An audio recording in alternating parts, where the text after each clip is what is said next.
नमस्कार साथियों, मैं दीपक सर परफेक्ट स्टडी जोन के यूट्यूब चैनल में आपका स्वागत करता हूं। आज हम पढ़ने वाले हैं थेल्स प्रमेय या इसी को हम बोलते हैं आधारभूत अनुपातिकता प्रमेय। यह मोस्ट आईएमपी प्रमेय है। देखिए, एक त्रिभुज की एक भुजा के समांतर खींची गई रेखा अन्य दो भुजाओं को जिन दो बिंदुओं पर प्रतिच्छेद करती है वे बिंदु उन दोनों भुजाओं को समान अनुपात में विभाजित करती है।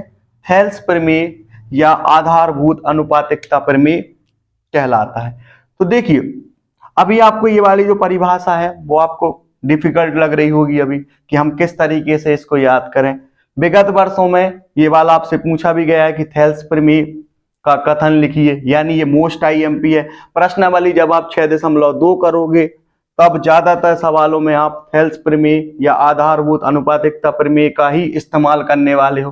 तो आपको ये वाला कथन अच्छी तरह से आपको तैयार होना चाहिए। इसके बाद आपको आगे के सवाल बहुत आसानी से बन जाएंगे। तो देखिए, अब हम दी गई परिभाषा को उदाहरण के माध्यम से समझते हैं। तो यहां पर देखिए, एक त्रिभुज, तो यहां पर हमने यहां पर एक त्रिभुज बनाया है के समांतर।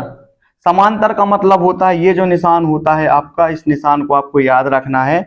ये जो निशान होता है ये होता है आपका समांतर का। समांतर का मतलब ये जो दो रेखाएं हैं ये आगे जाकर के कहीं पर भी एक दूसरे से प्रतिच्छेद नहीं होंगी। यानी प्रतिच्छेद का मतलब ये दोनों रेखाएं आपस में कहीं भी जाकर के इस तरीके से नहीं मिलेंगी, ये सीधी ही रहेंगी। तो ये होता है आपका समांतर। एक त्रिभुज की एक भुजा के समांतर खींची गई रेखा अन्य दोनों भुजाओं को जिन दो बिंदुओं पर प्रतिच्छेद करती है।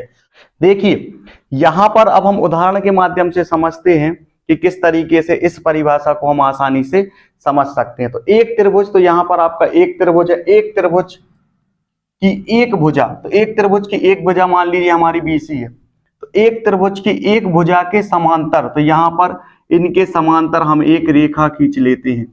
समांतर का मतलब होता है ये जो निशान होता है वो समांतर, यानी ये दोनों रेखाएं आपस में कहीं भी जाकर के एक दूसरे से प्रतिच्छेद नहीं करेंगी या एक दूसरे से आपस में नहीं मिलेंगी, ये समांतर कहलाती हैं। समांतर खींची गई अन्य दोनों भुजाओं को, यानी अब BC के समांतर हमने यहां पर नाम भी दे सकते हैं DE। तो BC के समांतर हमने एक रेखा DE खींच ली है।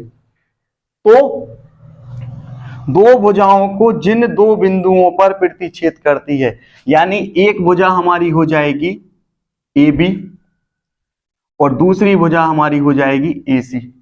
तो AB को D बिंदु प्रतिच्छेद कर रही है और यहां से AC को A बिंदु प्रतिच्छेद कर रही है। तो यहां से आपको समझ में आ गया होगा कि जिन दो बिंदुओं पर प्रतिच्छेद करती है वे बिंदु उन दोनों भुजाओं को, यानी भुजा AB को और भुजा AC को दो समान भागों में विभाजित कर देती है। और यही होता है आपका थेल्स प्रमेय या आधारभूत अनुपातिकता प्रमेय। यहां से देखिए, आप AB को किस तरीके से दो समान भागों में विभाजित करेगी, तो ये हो जाएगा AD बटे में हो जाएगा आपका DB। तो यहां से आप लिखोगे AD बटे DB बराबर, ठीक इसी प्रकार से यहां से हम लिखेंगे AE और EC। तो किस तरीके से हमने इसको लिखा, यह जो होता है वह होता है आपका थेल्स प्रमेय। तो यहां पर हम लिखेंगे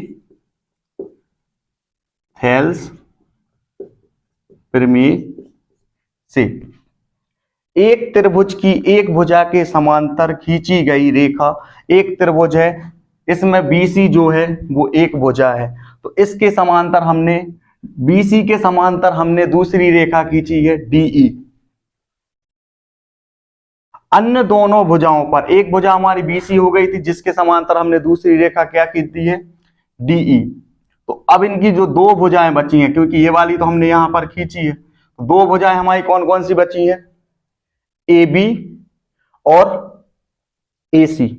तो इन दोनों को जिन दोनों बिंदुओं पर प्रतिच्छेद करती है, तो यहां पर इसको हमने नाम दे दिया डी।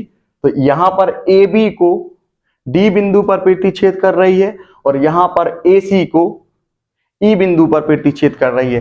तो ये क्या करेगी, ए बी को और ए सी को दोनों को समान भागों में विभाजित कर देगी। तो यहां से ए डी बटे डी बी और यहां बराबर हो जाएगा ए ई बटे ई सी। इस तरीके से यह थेल्स प्रमेय होता है। तो थेल्स प्रमेय का हम इस्तेमाल किस तरीके से करते हैं आपको समझ में आ गया होगा। थेल्स प्रमेय के बारे में दी गई जानकारी यदि आपको पसंद आई हो तो वीडियो को लाइक, चैनल को सब्सक्राइब और शेयर करना ना भूलें।